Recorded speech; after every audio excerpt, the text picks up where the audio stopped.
प्यारे दोस्तों, अस्सलाम वालेकुम। आप देख रहे हैं इरफानी नेटवर्क यूट्यूब चैनल और मैं हूं मोहम्मद इरफान झारखंड। दोस्तों, आज के इस वीडियो में हम आपके सामने रखने वाले हैं ख्वाजा गरीब नवाज का वो मकबूल और मशहूर करामत, जिसमें ख्वाजा गरीब नवाज और एक पंडित की बेटी और फिर एक पूरा का पूरा गांव किस कदर ख्वाजा गरीब नवाज के सामने कलमा पढ़कर मुसलमान हो जाता है। दोस्तों, जब इस करामत को आप सुनेंगे, जानेंगे तो यकीनन आपके होश उड़ जाएगा।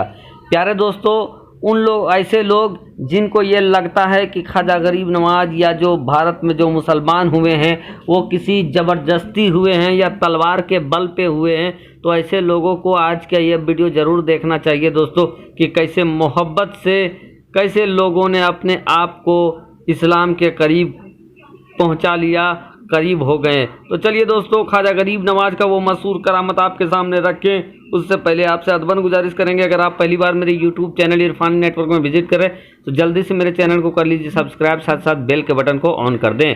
प्यारे दोस्तों, सुल्तानुल हिंद ख्वाजा गरीब नवाज, जिनकी ऐसी ऐसी करामतें सामने आई है दोस्तों, जिनके बारे में जब इंसान सुनते हैं तो सिर्फ और सिर्फ हैरान रह जाते हैं। प्यारे दोस्तों, ख्वाजा गरीब नवाज की एक मशहूर करामत आपके सामने रखते हैं। प्यारे दोस्तों, एक पंडित जी जो कि डेली हर सुबह अपने इष्ट देवता, अपने देवता के मंदिर को जाते थे दोस्तों, और जाने के बाद वो अपने देवता के पास जो मूर्ति था उस मूर्ति पर वो दूध चढ़ाते थे।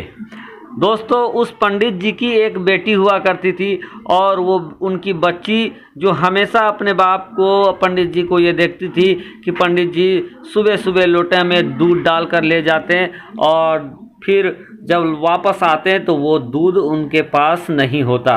एक दिन उनकी बेटी ने अपने पिताजी यानी पंडित जी से ये पूछा कि पिताजी, आखिर आप ये दूध जो लेकर जाते हैं तो ये क्या करते हैं? क्या आप अपने देवता को ये दूध पिलाते हैं?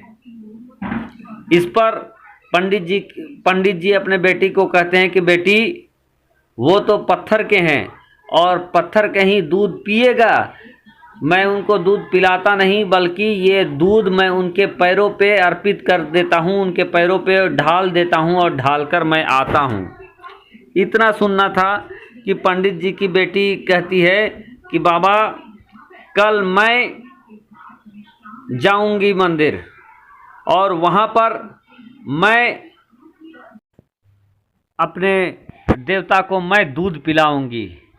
इतना सुनना था कि पंडित जी काफ़ी खुश होते हैं कि ये जाएगी उस सनम खाने में जहाँ पर सनम रखा होता है, जहाँ वो पत्थर का वो बुत रहता है, वहाँ मेरी बेटी जाएगी और वो दूध चढ़ाना चाहती है।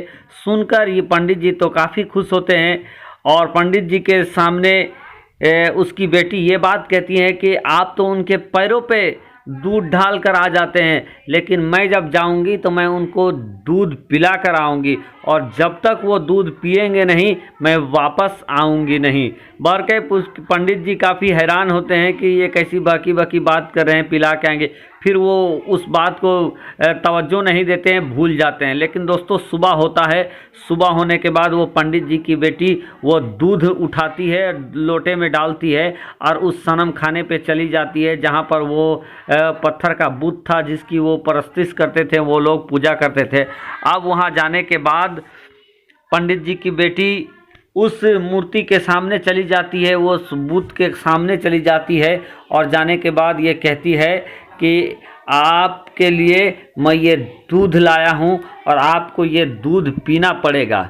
अब वो इसरार करने लगती है, लेकिन चूंकि वो तो पत्थर का बुत है, पत्थर की मूर्ति है, पत्थर का मूर्ति क्या जवाब दे। ये लड़की कहती है कि आज अगर आप ये दूध पिएंगे नहीं तो मैं भी यहाँ से नहीं जाऊँगी, बल्कि जब तक आप ये दूध पिएंगे नहीं तब तक मैं यहीं पर रहूँगी, और अगर आप अपना दूध नहीं पिएंगे, मेरे द्वारा लाया हुआ दूध नहीं पिएंगे, तो मैं अपना सर पटक पटक कर यहीं अपनी जान दे दूँगी। बहरकैफ दोस्तों, उस लड़की ने बहुत बातें कही, मिन्नत किया, लेकिन उस मूर्ति ने कोई जवाब नहीं दिया। अब क्या था, लड़की को गुस्सा आ जाता है और गुस्से के आलम में वो उसी मूर्ति के सामने बैठ जाती है, दूध रखती है और अपना सर उसी के सामने पटकने लगती है कि आपको पीना पड़ेगा, आपको हम लोग इतने दिनों से पूछते आए हैं, आज आपको मेरे हाथ से दूध पीना पड़ेगा। मैंने आपके बाबा को भी वचन दिया है कि मैं आपको दूध पिला कर आऊँगी, तो आपको किसी भी हाल में ये दूध पीना होगा। और वो लड़की ज़मीन पर अपना सर पटकने लगती है। अब क्या था दोस्तों कि जब वो सर पटकने लगती है तो उसके सर से लहू के कतरे निकलने लगते हैं, खून निकलने लगते हैं। और जब वो सर पटक रही थी और उस मूर्ति को दूध पीने के लिए कह रही थी कि उसी टाइम एक बाबा का गुजर उस रास्ते से हो रहा था। वो बाबा आते हैं और उस बच्ची से पूछते हैं कि बेटी माजरा क्या है, आखिर तुम ये सर पटक क्यों रही हो यहाँ पर। इतना सुनना था कि वो लड़की कहती है कि बाबा आप इस मामले में ना पड़े, आप यहाँ से चले जाएं। लेकिन वो जो बाबा थे दोस्तों, वो कहते हैं कि बेटी तुम बताओ तो सही, तुम्हारा क्या प्रॉब्लम है, तुम क्यों अपना सर पटके जा रही हो। जब बाबा इसरार करते हैं तो वो लड़की ये कहती है कि बाबा मेरे पिताजी हमेशा इसको दूध लेकर यहाँ पर आते, इनके पैरों पे डालते थे और मैंने अपने बाबा से ये वचन दिया है कि आज मैं इसको दूध पिला कर आऊँगी। और मैं इनसे कह रही हूँ कि दूध पिए, दूध पिए, लेकिन ये दूध पी नहीं रहे हैं। दोस्तों इतना सुनना था कि वो बाबा ये कहते हैं कि बेटी तुम ये चाहती हो कि ये पत्थर का बुत दूध पी ले। वो लड़की कहती है जी हाँ, मैं यही चाहती हूँ। प्यारे दोस्तों, वो बाबा कोई और नहीं थे बल्कि वो सुल्तानुल हिंद ख्वाजा गरीब नवाज थे। बहरकैफ दोस्तों, अल्लाह वाले की शान ही निराली होती है। ख्वाजा गरीब नवाज जाते हैं उस बुत के सामने, उसके कान के पकड़ते हैं और कहते हैं जब ये बच्ची कह रही है कि दूध पियो तो तुम दूध पीते क्यों नहीं हो।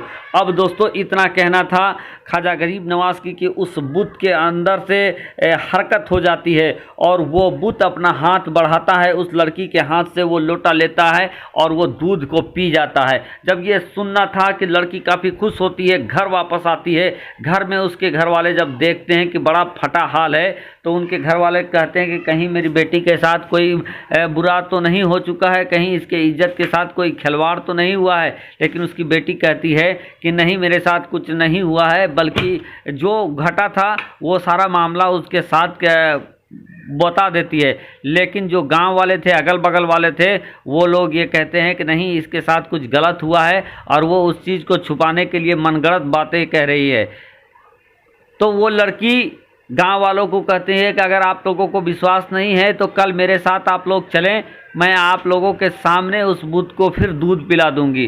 बहरकैफ दोस्तों, सारे लोगों के साथ सुबह वो लड़की फिर उस बुत खाने में चली जाती है और जाने के बाद जो कुछ होता है आगे सुनकर आपके भी रोंगटे खड़े हो जाएंगे।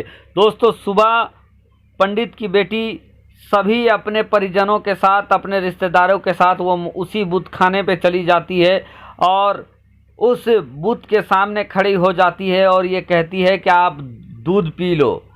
अब दोस्तों वो बुत किसी तरीके का रिस्पॉन्स नहीं करता है, हरकत नहीं होती है। ये लड़की कई बार उसको कहती है कि दूध पी लीजिए, लेकिन वो लड़की, वो बुत था, वो दूध पी नहीं रहा है। अब वो लड़की उस बुत के सामने जाकर ये कहती है कि सुने, अगर आपने दूध नहीं पिया तो मैं फिर वो कल वाले बाबा को आवाज़ दूंगी, उनको बुला लूँगी। अब इतना सुनना था कि उस बुत के अंदर हरकत आ जाता है और वो उस लोटे को लेता है और वो बुत उस दूध को पी लेता है। इतना देखना था कि सब के सब हैरान हो जाते हैं। सब कहते हैं कि बेटी ये तो हम लोगों ने देख लिया कि बुत ने दूध पी लिया, लेकिन ये बताओ कि तुम जिस बाबा के बारे में बता रहे थे वो कौन है। उस लड़की ने कहा कि मुझे तो मालूम नहीं है। लोगों ने कहा कि अच्छा वो किधर से आए थे और किधर गए हैं। इतना सुनना था कि वो लड़की कहती है कि वो बाबा उधर से आए थे और इधर गए हैं। बहरकैफ जिधर लड़की के ने इशारा किया, गांव वाले पंडित जी सहित तमाम उस बाबा को ढूंढने के लिए चल जाते हैं। कुछ ही दूर के बाद देखते हैं दोस्तों कि एक बाबा यानी ख्वाजा गरीब नवाज एक पेड़ के नीचे बैठे हुए हैं। और जैसे ही उस लड़की ने ख्वाजा गरीब नवाज को देखा तो वो पहचान जाते हैं और कहते हैं कि यही है। इतना सुनना था कि वो कहते हैं, सारे लोग जाते हैं और कहते हैं कि बाबा आप कौन हो।